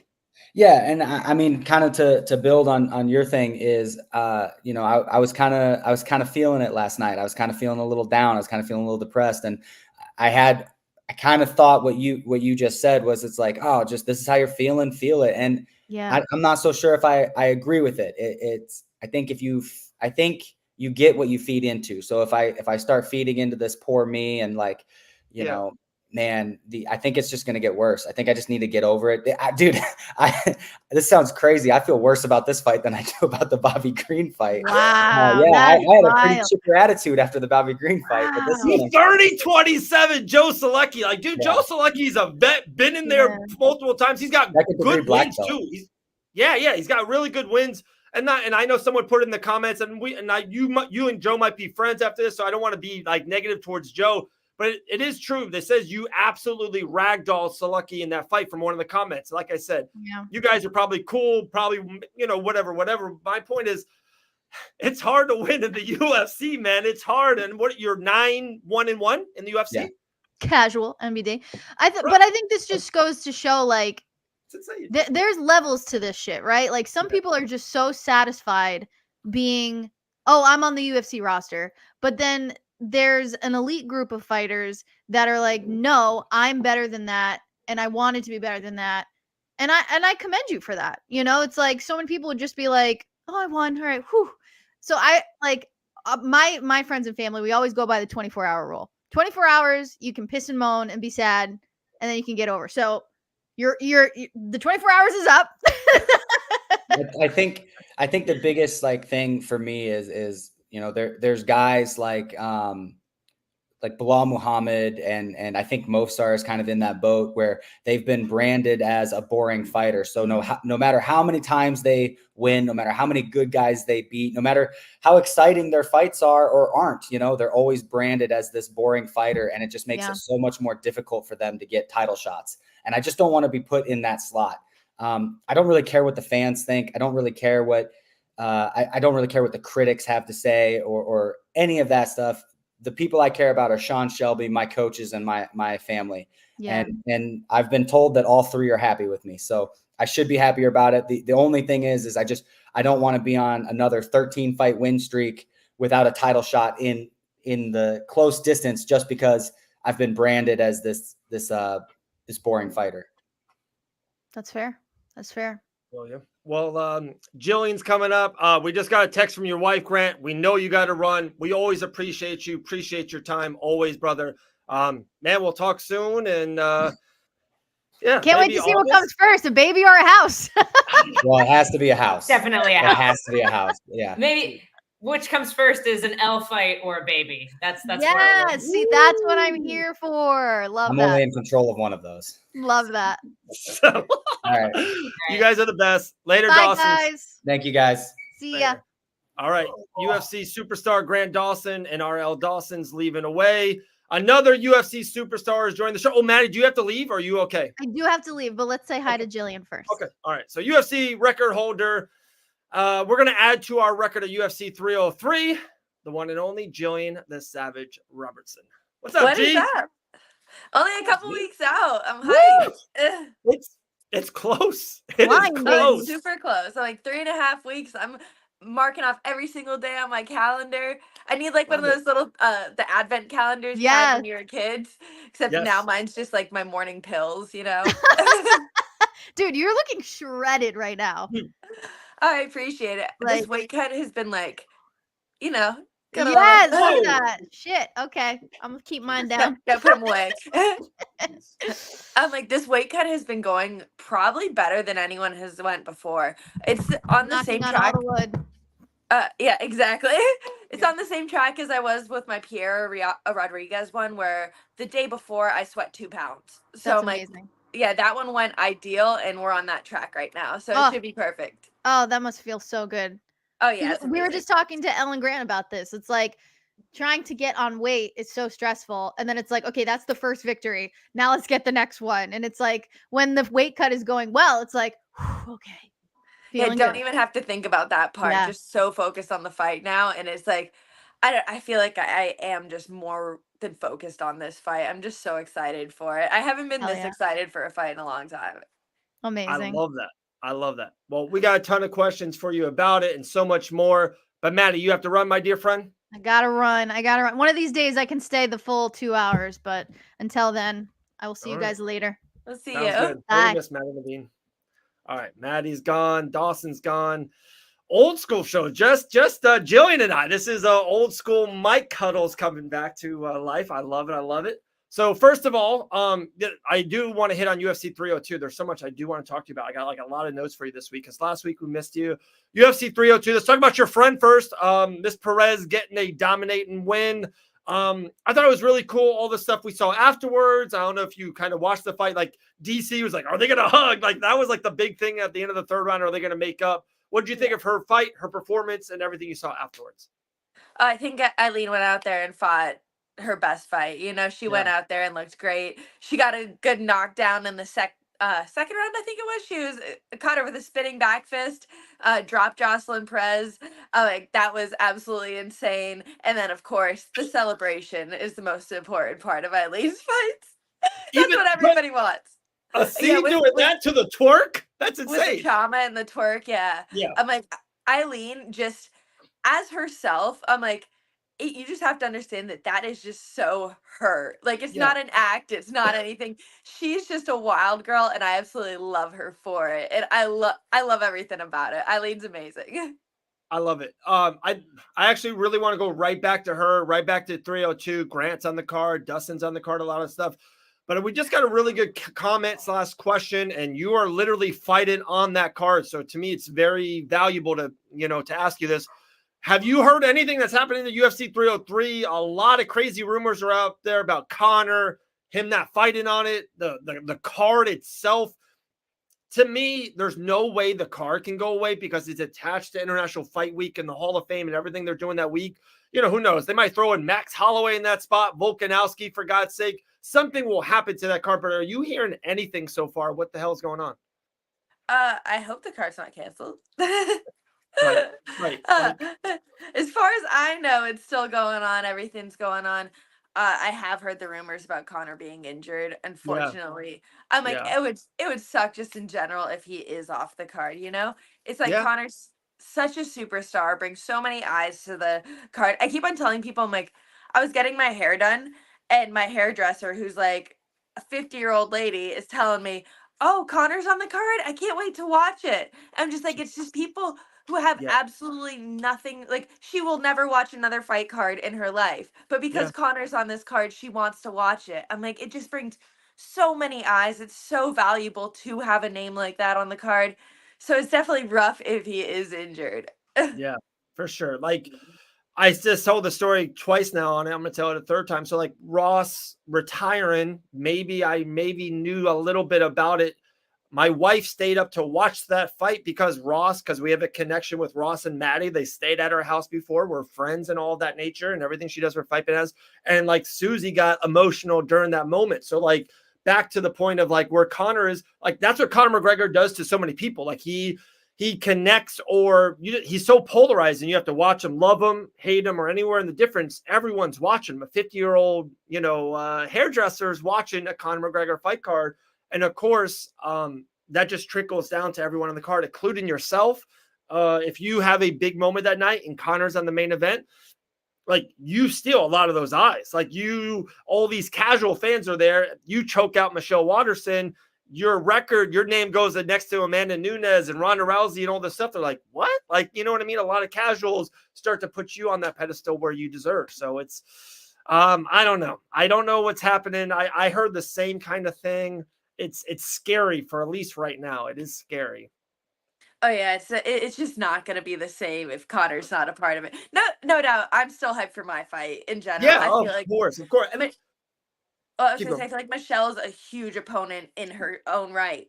Huge. So I'm like, that's something that's going to bring a lot of eyes to me as a good performance against Michelle Waterson in general. But it just quadruples it with Conor on the card. So that's the only, I guess, extra excitement if Conor is there. But regardless, I'm hyped for my fight. Let's go. Us as well, of course. I saw, like I said, I want to go back to 302. I got like 9 other things. But I did see something you did. You wrote about Michelle. You have a great, your Instagram is awesome. Savage_UFC. And on your story, I believe on Friday or Saturday, on your story, you said Michelle Waterson is fucked because I think you were watching some kind of karate. And you're like, if I'm doing karate, I like where your mojo's at right now, G. Seems like you got good aura, good momentum. Seems like you feel really good about this fight. Oh, yeah. So what that was actually me and my boyfriend put on UFC 2 this weekend. That was UFC 2? So it was UFC 2, and they were going through the styles that they use, and karate was one of them. So they showed a little intro of the karate style. So that was a little clip of that. So but you're right about this fight. I'm like, I guess the mojo around it, the way to say it, would be absolutely insane for this fight. I'm just hyped. Like I said, I don't remember the last time I was like excited this far out. Like when I was an amateur, I remember I would get excited when I got a fight. Like I'd be hyped all through the camp when I was an amateur. And then it's like, I'm 30 fights deep now, at least between pro and amateur. It's like, I haven't had that like excitement in a long time. And I'm like, with this one, I've just been excited this whole camp.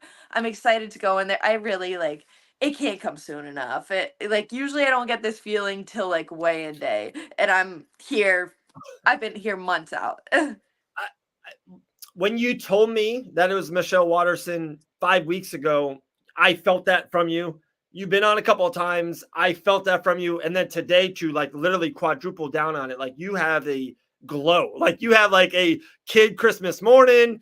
You have a baby mama glow about you right now. You have this glow. It's like, it is, you cannot wait. And that is to me, got to be an exciting feeling, to get in there. It's going to be insane. She is a huge name.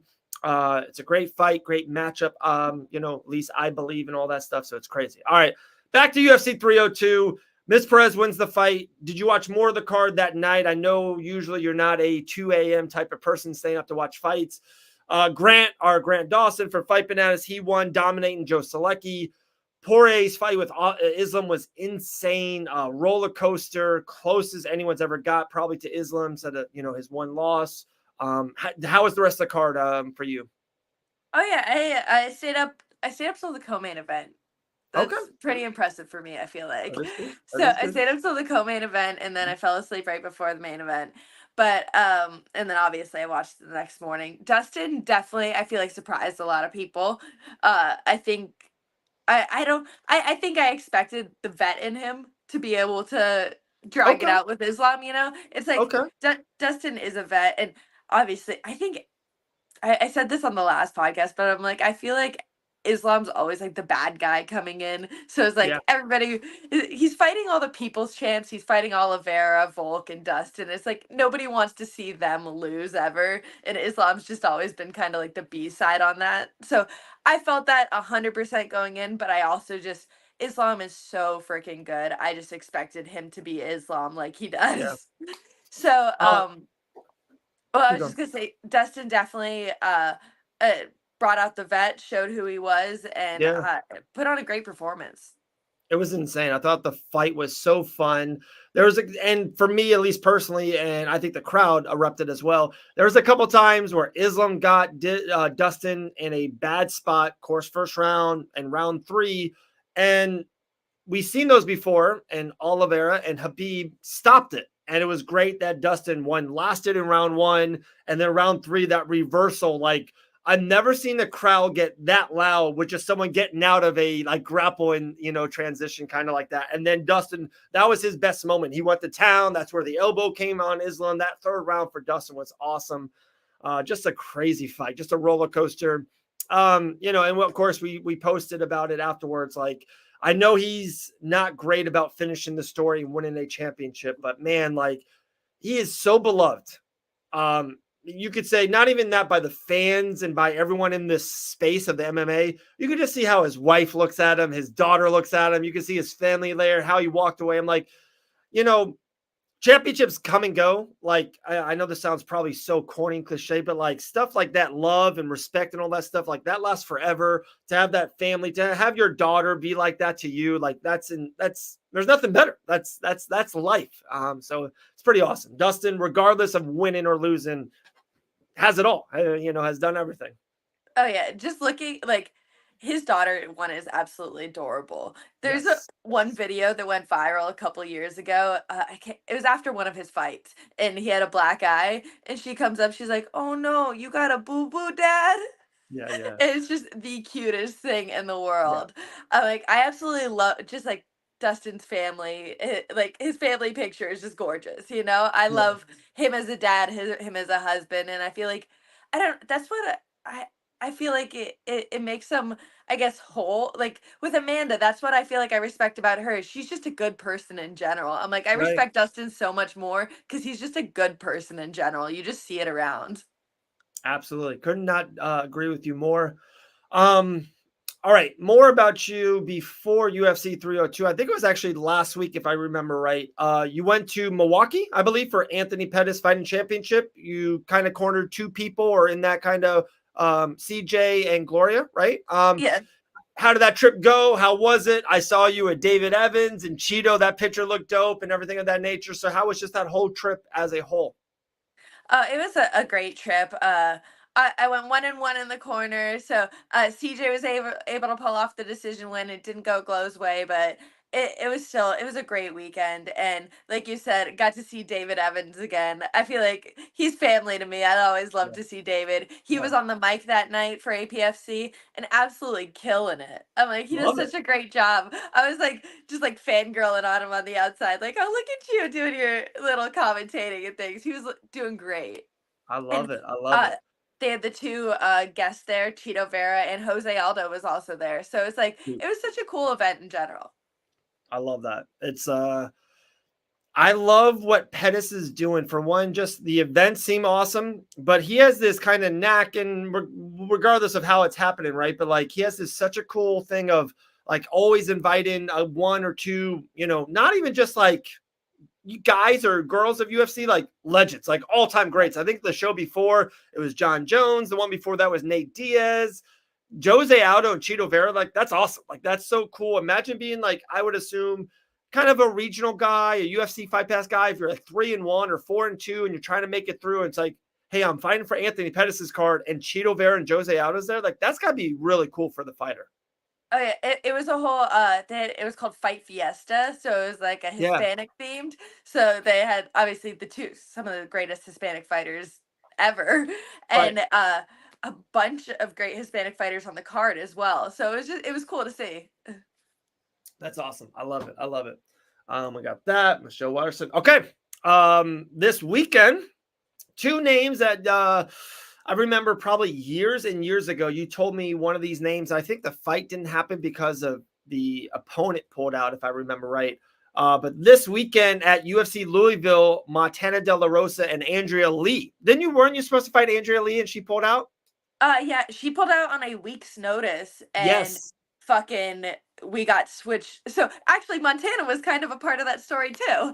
So the week before, Montana was supposed to fight Tyla Santos, and then Montana's corner tested, I believe it was her corner, tested positive for COVID. Okay. So Montana had to pull out of the fight because she was spending time with her corner. Her corner was positive for COVID. Right. Then Andrea Lee, the next week, I think she broke her nose, I want to say, a week out from the fight. So she like posted a picture on Instagram. Her face was all like messed up and everything. And Andrea pulled out a week out from the fight. So then Tyla Santos ended up stepping up for Andrea Lee because she was supposed to fight Montana the week before anyway. And then gave me a lovely scar on my nose after that. And we haven't seen really Talia Santos, she's over there in PFL, maybe skipping tests every now and then, but whatever. But no, just crazy. That is funny how that worked, right? Like that's wow. Now they're fighting each other, both still at flyweights. UFC Louisville. I love when the UFC does fight night shows. And Louisville is that perfect city. Like they were in St. Louis 3 weeks ago or 2 weeks ago. They're perfect fight night cities. And like I told you, they're going to be in Tampa in July. Tampa is a great fight night city. It doesn't have to be a pay-per-view, and these cities deserve a big card. The card is really cool. Rojas Jr. is on it. Puna Serrano versus Baez is a great fight. The main event, Kinnear and Imanoff's a really good fight. But I love when they do fight nights in cities like Louisville. I think it's great. Oh, yeah. I'm just excited for them to like get out of the apex. Yes. Be able to go around again. It's so awesome. It's just like I'm someone who like thrives off the fan energy. I love having all the people there, all the energy in the crowd, and it's like going into the apex. Even with the fans in the apex, it's just not the same. There's I think like less than 100 people in there probably. Like it's such a small room. You just it's not the same as walking out into an arena and having everybody screaming there. So I'm definitely excited for that. And onto the fights, I'm like, the only thing about like Montana and Andrea, I don't understand. This is their second time, right? I believe they've fought before? I believe this is a rematch, because when I first saw it announced, I was confused on that as like, I believe they fought in the UFC. Hey, it's a live show, and this is what we are. This is what we do. I didn't know that actually. But if I am right on that, then that makes me Oh, I'm looking. I'm sorry. It's super slow. Sorry. I'm like, it makes me confused as to why they're doing it again and so soon. They kind of did it Right. with Molly McCann and Diana Belbita recently too, where they had like their second rematch, and I'm like, why are you guys doing a rematch if it's not even like for a belt or anything? Like, there's so many Right. other girls you guys can match them up with. No, dude, G, you're 100% right. Andrea Lee, they fought in June of 2019, and Andrea Lee won via unanimous decision. Yeah, I'm like, I just don't see why we want to do this again. I actually couldn't agree with you more, especially and not. I respect both ladies. No, nothing about that. But like, they're kind of in the same spot. They're both, outside the ring. It's not like this is for the number one contendership, and like this fight makes sense. The winner will fight for a championship. Like you said, this fight is on the card. It's a cool fight. People are excited. People are not. Whatever. Just they could have done so many other matchups. That is odd. Yeah. Yeah, like All I said, right. I've seen them do that. What they did with Molly McCann too recently. I'm just like, I don't understand why That we're. if I could be honest, I think they did that to try to get Molly a win. I to be brutally, bluntly honest, Molly's great for business. She has such a good personality, everything with Barstool, and she kind of went on that skid. And I think they're like, Molly, we want you to win here. Like, we want to get you on the A side a little bit. Oh, you like the matchup with Diana? Let's go. Like, Yeah, that's just my honest feeling, but I could be wrong. I don't. It was her first fight down at 115 though. I'm like, Yeah. you guys could have just opened it up for giving her a good striker. Someone who was an ideal matchup for her. You guys didn't have to just run it through again. Yeah, nope, I totally agree. And then also on this card, G, I don't know if you notice or know both girls or know one of them or have your eye on both of them. There's 2 strawweight fights on this card. Oh, I didn't notice that. I'm Yeah. honestly so in like my own little world I right love now. this. I'm Dude, I love your mojo, G. I love it. Like, like, you have this, dude. Hey, if you bet on fights, people, do whatever you want. Submission, Gillian Robertson via, over Michelle Watterson. I like that a lot. I love the mojo. But 2 strawweight fights. Pooja Tormar versus Ryan Amanda. I'm not familiar with either one of those. All right. The next one, I think, Eduardo Mora, the 10-0 girl, versus Denise Gomez. I am familiar with Denise Gomez. I'm like, she's got hands. Well, she's got bombs in her hand. She's dropping girls. Yeah, 2. Wow, she has 2 finishes in the UFC, both right hook and punches. So you absolutely nailed that. She's 2-2 in the UFC. She is 8-3 overall. 24 years young. She may have dropped somebody on the Contender Series too.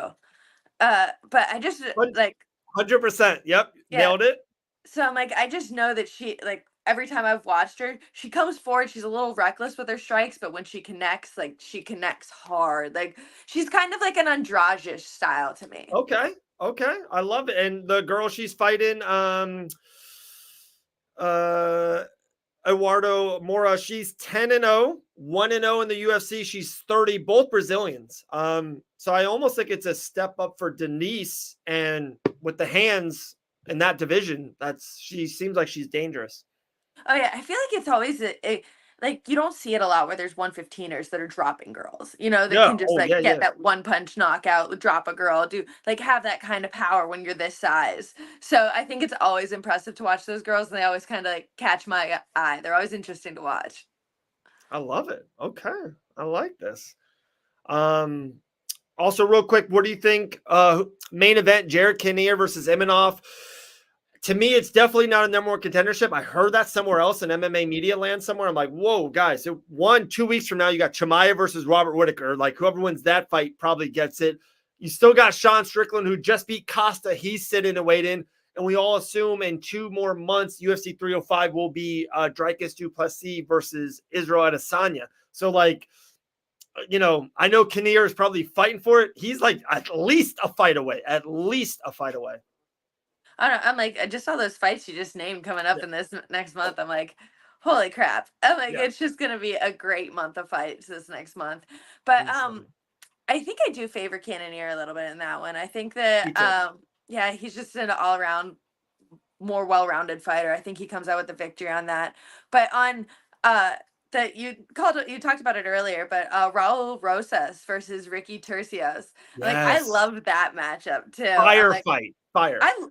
Ricky Turcios is like Tony Ferguson reincarnated. I'm like, he's such like a little like weirdo, but I love him for it, you know? Yeah. I'm like, and he fights like that too, like just like uber aggressive and just like elbows and kicks and knees. He's just everywhere. Just crazy shit. But I'm like, it's who he is as a person, is who he is as a fighter, and I love it. Like it's exactly like Tony. I'm like, I love Tony for that. And then Raul Rosas being 18, 19 years old now. I'm like, I'm not sure if he's turned 19 yet at this point. I think it's so wild. At 19 years old, I didn't even know what was life, and he's got multiple fights under the UFC banner. And I was having my first amateur fights at 18 and 19 years old, so I was just getting into this. So it's so crazy. It's absolutely insane to see the level of kids coming up these days. Dude, so he's 8-1 in the UFC alone, not even the Contender Series. He's got this is his 4th fight. He's 2-1 in the UFC. He lost that fight to C-Rod, and he is officially 19 years old. Crazy. Look at him, a grown man now. I know. He's driving his own self to the arena. So wild. I was watching. It was a couple weeks ago. Obviously, I haven't been on here, but Chase Hooper's fight a couple weeks ago, and I'm like. That was my first thought when I was like, oh, he's growing up. I'm like, it's the first fight where I was like, oh, he looks like he's really like filled out, like he's like looking like a man now. He doesn't look like a little boy. It's so funny you said that. Dude, Chase has been so good to us at Fight Bananas. He just came on the show 2 weeks ago, and I was there at Island Fights for like I think it was his second to last fight before kind of going on the Contender Series and then kind of that run. He's never been off since. And I was live in Destin, Florida with them. And that same card, listen to this, on a regional card on UFC Fight Pass, main event was Michael Beast Boy Davis. Chase Hooper was on the card. Impa Kasanganay was on the card. Sherrard Blackwood was on the card. It was just like, it was fulfilled with UFC guys. And insane. And Chase has always been good to us, always came back on. And he's awesome. His I believe it's his fiance. I think maybe they're married, maybe they're not. I'm sorry. She's really nice too. Follows me on social. We talk every now and then. She's like expected to be, to have birth anytime very soon. Just crazy, just a crazy run that he's on. And dude, he's looking good. Like he got to the UFC too early. That's just bluntly being honest. He got there too early. His striking, his grappling's phenomenal. Now his striking is really caught up. He's got pop too, and he's like long and lean. He's got that long left. It's like out of nowhere. He's looking good. Chase Hooper. Okay, I honestly going into that was probably the fight I was looking forward to the most that night because I love Slava Claus. I'm a huge fan of him too. Yes. And Chase just went out there and put on a performance, an absolute clip. I hate the way it ended. I will say, it wasn't finished. The ref stopped it too early, but I just think, I feel like that just took away from such a beautiful performance from Chase Hooper. He just absolutely put on a clinic. I think it ended in the second round, put on a clinic for those 2 rounds, and then the ref stopped it a little bit too early on a Darce. Slava was defending a little bit, but I would have loved to see that fight go the distance or go to an actual finish to really show just really show the capabilities of Chase Hooper. I feel like he was just really putting on a clinic that night. Talking about fights maybe being stopped too early. What do you think about the Kevin Holland fight? Do you 100% agree with it? Or are you like, hey, if he doesn't tap, that's on him? It's a weird thing. I understand both sides. I really do. But what's your take? Oh, I'm not sure what the rules say 100% around that. I want to say that in the rules that if it's like a broken limb, then the ref can stop it. Which that arm to me appeared broken or dislocated in some way. It did look bad. I feel like it's dislocated. It didn't broke. I thought he broke it when it happened. But afterwards, thinking about it. Not great. But he didn't tap. And then afterwards it hung, but then I think the doctor kind of popped it in. So in a weird way, he was fine afterwards. But again, I agree with you, dude, the man, Kevin Holland's about to rip your arm out of your body. I was looking away for that one. I wasn't watching. And And I know they do it in the TKO. If someone is pounding on you, the ref is saving you, and that's when they stop it. So in the same thing, that's what Dana White said afterwards. He's like, said a technical knockout. This is a submission. He's like, I'm saving you here. Like, you're not tapping. You're tough. And how many times in a stand-up war they stop the fight and the guy's like, I'm fine. But it's like, brother, we're saving you here. You know, we're doing the right thing. So that's what I mean. I really agree on the stoppage. But then the other point of it's like, if the guy's not going to tap, like that's his prerogative. Like that's his choice. It's a weird line. It really is. But like I said, I don't know what the actual rule set is, because like, say, what if he does get back up to his feet and he's standing there with his arm hanging? Like, is that considered like, is he still able to fight at that point, or no? So you're onto something really good, G. Remember when John Jones defeated Chael Sonnen, and like the joke is if Chael Sonnen would have just last 20 seconds, because remember John Jones like broke his toe and he just couldn't walk right. If you have something like that, an eye's messed up, like Nate Diaz, he wanted to fight Jorge in Madison Square Garden, but they said the cut's over your eye, we're stopping it. Like if your arm is broke or a toe is like that, if it's something that you can't perform at 100 and it's like visual, they're supposed to stop the fight. Yeah, so because I remember also when Jamal Hill fought Paul Craig, he got trapped in, it was like in a triangle armbar, and Paul Craig snapped his arm and then was just throwing punches, and Jamal Hill's arm was just kind of like flopping there. I'm like, it's kind of like a similar scenario where it's like he wasn't getting the submission but got it called because of Jamal wasn't able to use his arm. For sure. This is I'm telling you, this is old school Mike Cuddles. We went 31 minutes. It felt like 5, and it's amazing.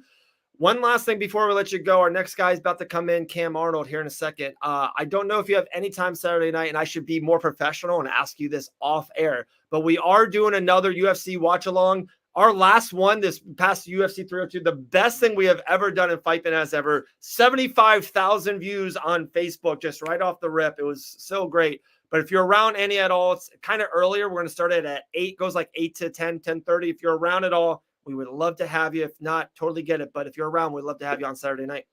I think I could find some time. There you go. Gillian Savage Robertson, the best in the business. I absolutely love the mojo you have, the aura you have. I feel bad for Michelle Watterson, but she signed the contract, and that's life. So it is what it is. UFC 303, I think we're 24 days away, 23 days away. It's wild. 3.5 weeks. Yeah. Holy crap. Crazy, guys. We'll talk to G hopefully next week. If not, we'll see her on Saturday night, UFC Louisville watch along. G, you're the best. We'll talk to you soon, friend. I'll see you. All right. There's Gillian the Savage Robertson. One stud fighter leaves, another joins the show. We are rolling here in Fight Finesse land. Cam Arnold, my man. What's up, brother? How you doing? Long time no see.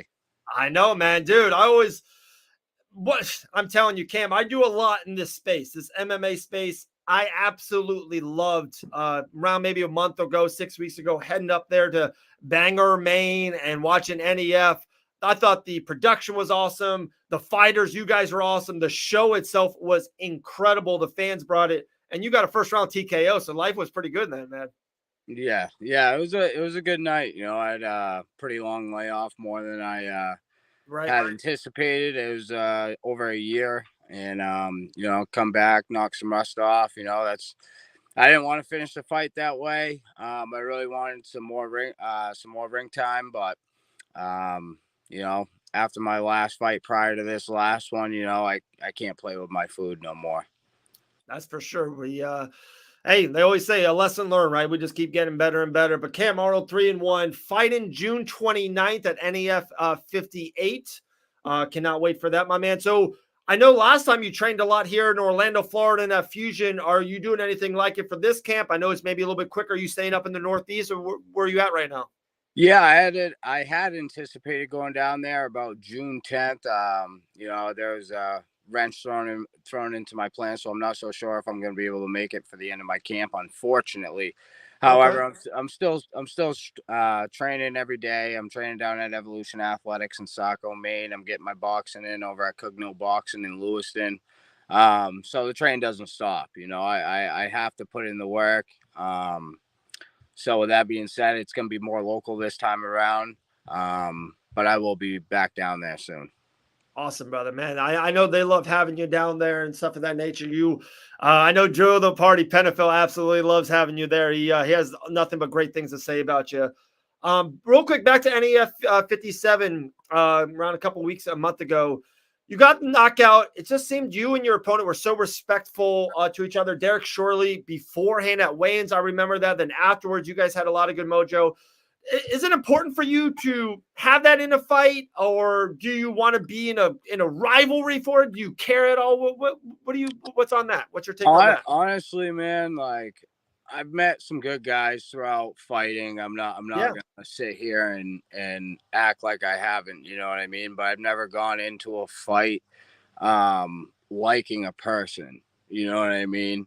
Or already building a relationship of some sorts. Usually I go into the fight not knowing who he is, whatever the case may be. Coming into that fight with Derek, you know, I come into the NEF scene going to my first event in Lewiston and seeing all these guys. I've been watching him fight for such a long time. I just, you know, I really liked who he carried himself as. You know, I never really got to meet the man. You know, so when I first met him at weigh-ins, it was, you know, he was exactly who he portrays himself to be. You know, he's a man, and he's a father, and, you know, I respect him, and I was really a fan of him. But, you know, our paths were colliding. You know, his time was coming to an end, and my time's picking up now. So with that being said, it was a really good fight, and it was a first time for me going into a fight, liking somebody, you know, not really, I don't know, not really having that edge about myself. You know, where I'm coming in, I'm really gonna, you know, I do aim to hurt everybody, and that's just what it is, you know. And Derek was no different, but I didn't want to have to follow up. You know, I really wanted the ref to step in if I dropped him, and that was a first for me. Okay, all right. Well, hey, talking about what you just said, I'm going to use that. His time has come into an end. Your time is going like this. You fought on 420 NEF 57. We're at NEF 58 on June 29th. That's a great little 2-month spin. That's kind of maybe where you want to be. I would assume everything goes great in late June. You want to get another at least one or maybe even two more in 2014. 2024. Yeah, I mean, this year is all about staying active. This next fight is about staying active. Nice. You know, I really look forward to implementing some other game. You know, I didn't get to showcase this last fight that I wanted to. You know, Derek kind of really forced my hand with having to put him down so early. You know, like I said previous, you know, that's not something I wanted to do. I really wanted to showcase other skill sets. But, you know, with this fight, I'm going to be able to, you know, and, you know, it's something I've been working on for so long, and, you know, I'm ready to show everybody what I'm about. I love it. I don't want to assume anything, but do you want to stay in that Northeast region? I know NEF is doing great things. I know Combat FC is on Fight Pass. Our girl Maddie Levine is doing stuff with Combat Zone. I know Cage Titans in the past. Do you want to try to stay in that hub, or would you want to, like, hey, there's another promotion, if it's Florida or anywhere in America, would you want to travel later this year, or you would like maybe, hey, I'm going to bang out 3-4 fights Northeast. Let's go. Let's get this record to 6-1, 5-1. You know, that's a different perspective I haven't really thought too much about. You know, I'm always open for good business. You know what I mean? Yeah. And I'll sell tickets no matter where I go. That's just what it is. I have family down in Florida, outside of Fusion Excel. You know, my wife has family down in Florida, so it's no matter where I go, I'm home, and that's just what it is. You know, and no matter where I fight, whether it be in Maine or not, it's not like it's actually in my front yard. So no matter what it is, we got to meet at a location. We have to fist fight, and we're fighting for money. And I got 3 kids I got to feed and a wife. So with that being said, I really don't think too much about it. But if my intentions was to build up, start dipping my toes into deeper talent, maybe even go back and avenge a loss that I had in my professional career. Okay. You know, that's never really sat right with me. So, you know, I just look forward to staying active, really. And whoever comes across my plate, I'm beating their ass, and that's what it is. I love that, guys. We're talking with Killer Cam Arnold, 3-1 pro, fighting on June 29th, NAF 58. My man, you know, every time we talk, of course, the kids kind of come up. I'm not going to really dive into yours. I think we've done that a couple of times, but where I'm taking this is Dustin Poirier just fought UFC 302 main event. It was an incredible night, incredible fight. We talked to Dustin a couple weeks before the fight. It was awesome here in Fight Bananas. And everything that happened, he wanted to be a world champion, undisputed, all that nature. But man, like, it just seems him leaving with his daughter and the positive mojo and that picture there, everything that I've seen the last 2-3 days has been like, Dustin, you're a champion in life, brother. Like, you got life great. You're a legend of the sport, a millionaire, all that stuff. You got a loving daughter, a loving wife. Life is good. If I said to you right now, Cam, hey, you're never going to be world champion, but in 5-8 years, you're going to be a millionaire. Your family's by your side. Life is good. Are you okay with that? Is life good in Dustin's Poirier's life?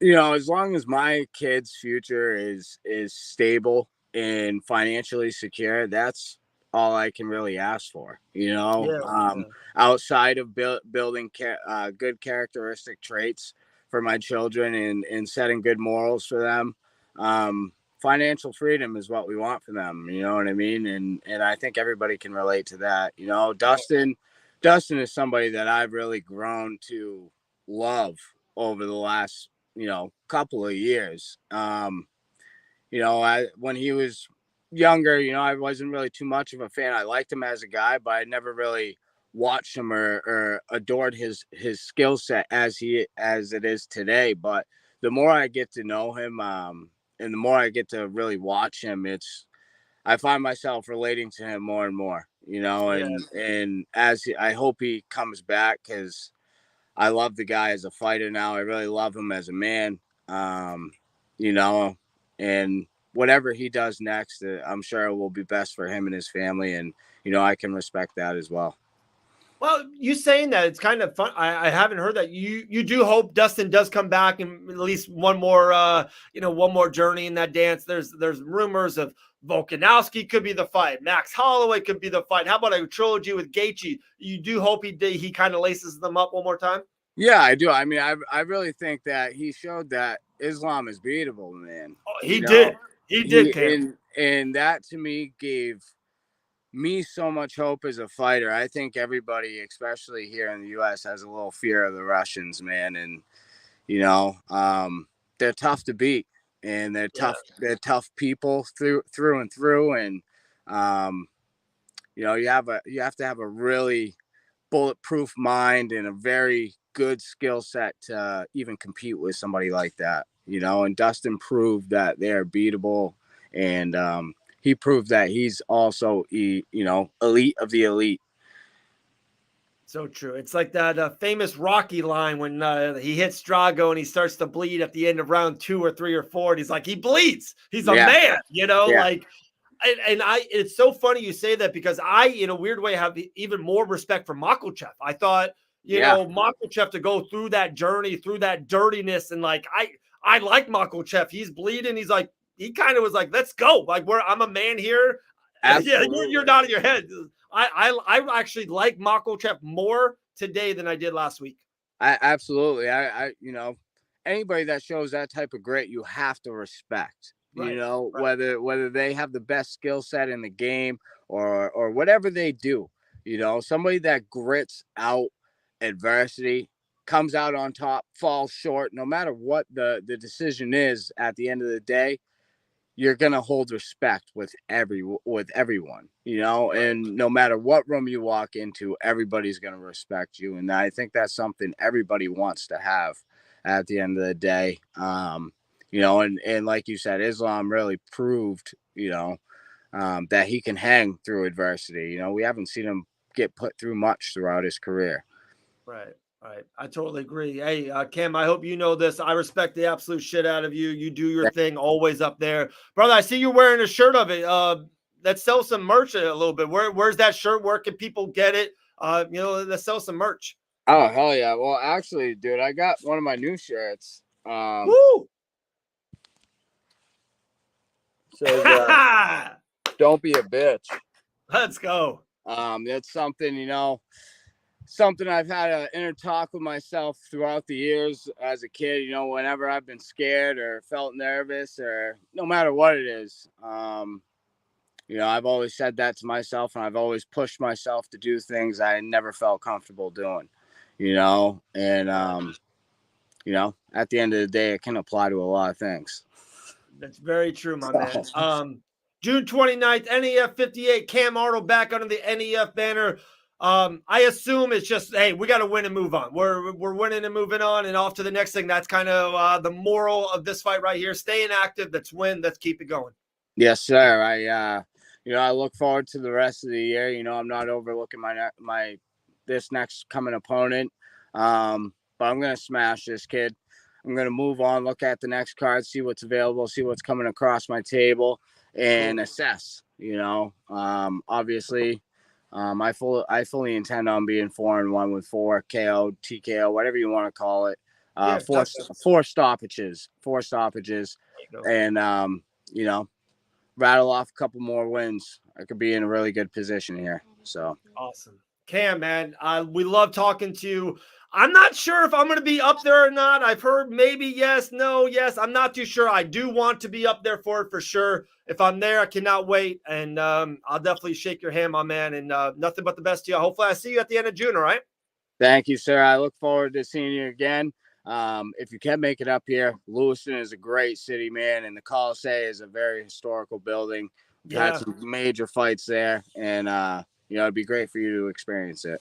I appreciate it, brother. That was cool. That video that NEF put up of the Coliseum and Muhammad Ali and everything, I was getting goosebumps watching that. Yeah. Then they show kind of your highlights, and I'm like, let's go. Yeah, I can't wait. I seen that video, man. I was ready to fight everybody in there, brother. Right. So getting me fired up like that. Yeah. Get a little dangerous. Yeah, I talk for a living, and I was getting fired up. I was ready to yell at the Uber driver. I was like, let's go. I was about to throw my check hook. Yeah, you're the best, brother. Hopefully I'll see you in a couple weeks, all right? Thank you. I'll see you soon, man. All right, man. There we go. The great Cam Arnold, 3-1, about to be 4-1, the end of June. All right, guys, that was it. We did it. Shout out to Maddie Levine and Elle Dawson, the Fight Bananas family. And then 4 absolute studs, Ross Levine, Grant Dawson, Gillian the Savage Robertson, 30 minutes with G. Got to love that. And then our guy, Cam Arnold. We love some Cam Arnold. I think it's second time being on the show. NEF guy, great guy. One last thing, guys, I'll let everyone leave here in Fight Bananas Land. Like I said, appreciate everyone here on YouTube. We'll be on Facebook back tomorrow. We have all the interviews will be stacked on Facebook. But real quick, one thing I saw, and I just wanted to throw my opinion out there, the kind of that Khabib Nurmagomedov, Islam Makhachev kind of, back and forth, who was better, what kind of run, who's had this better run.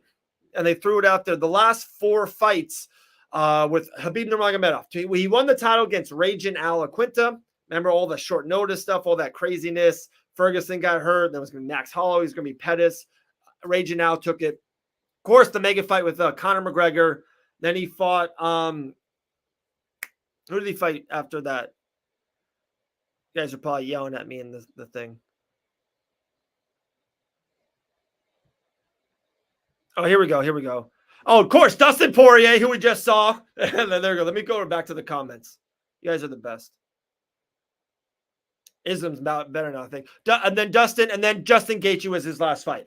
Islam defeats Charles Oliveira to win the championship, defeated Volkanovski not once, but then twice, and then defeated Dustin Poirier.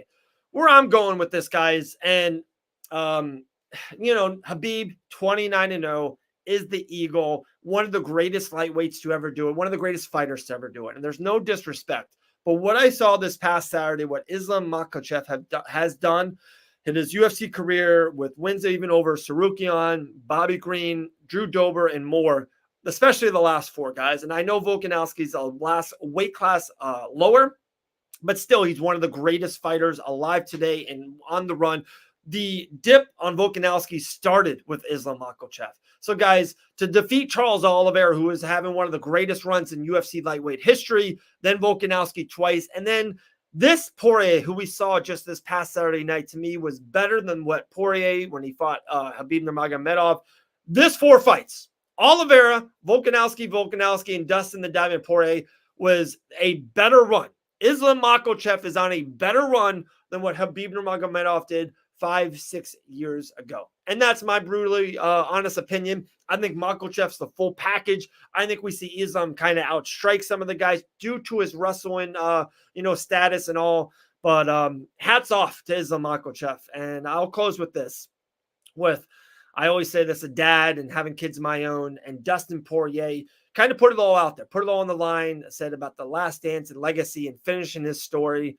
Maybe his story is not over. We will see. We will see if the story is officially over. But for him, just to have the love with his wife and family, and especially his daughter, man, it's a story that not all of us can write. It's not a story that we are lucky enough to have. And it's been an honor and a privilege to see Dustin Poirier's career and him going forward, and just the man he is, the father he is, and the husband he is. So hats off to Dustin the Diamond Poirier. We will see what's next. We're all excited. We're all on pins and needles. And we just hope that he's happy on whatever decision he does make. If it is his last dance, we just saw at UFC 302, or he decides to fight again in 2025 against a Gaethje, a Holloway, or a Volkanovski. But whatever he decides, just tip of the hat, Dustin the Diamond Poirier. What a show on Saturday night.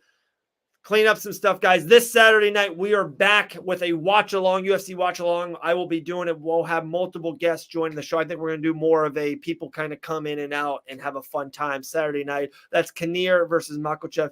Dave with a great send-off. Thank you, Sean. Appreciate that, brother. I used to do this stuff by myself a lot back in the day, but I love having the team. I respect and love so much of Maddie and Elle, and can't do this without her, without them.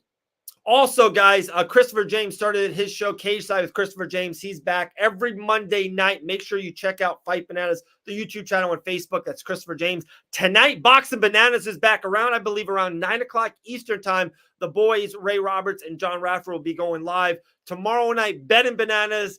Guys, we're doing the thing. We have original content here at Fight Bananas. We are just not posting pictures. We talk to you guys. We love you guys. We appreciate you guys. To next time, next Tuesday, we'll be back here live at 1 p.m. Eastern. We'll have a round of guests for everyone, but we'll see everyone not tomorrow, tonight, and Saturday night. Well, hopefully sooner. We'll see you guys later. From Dave and Auken and Fight Bananas.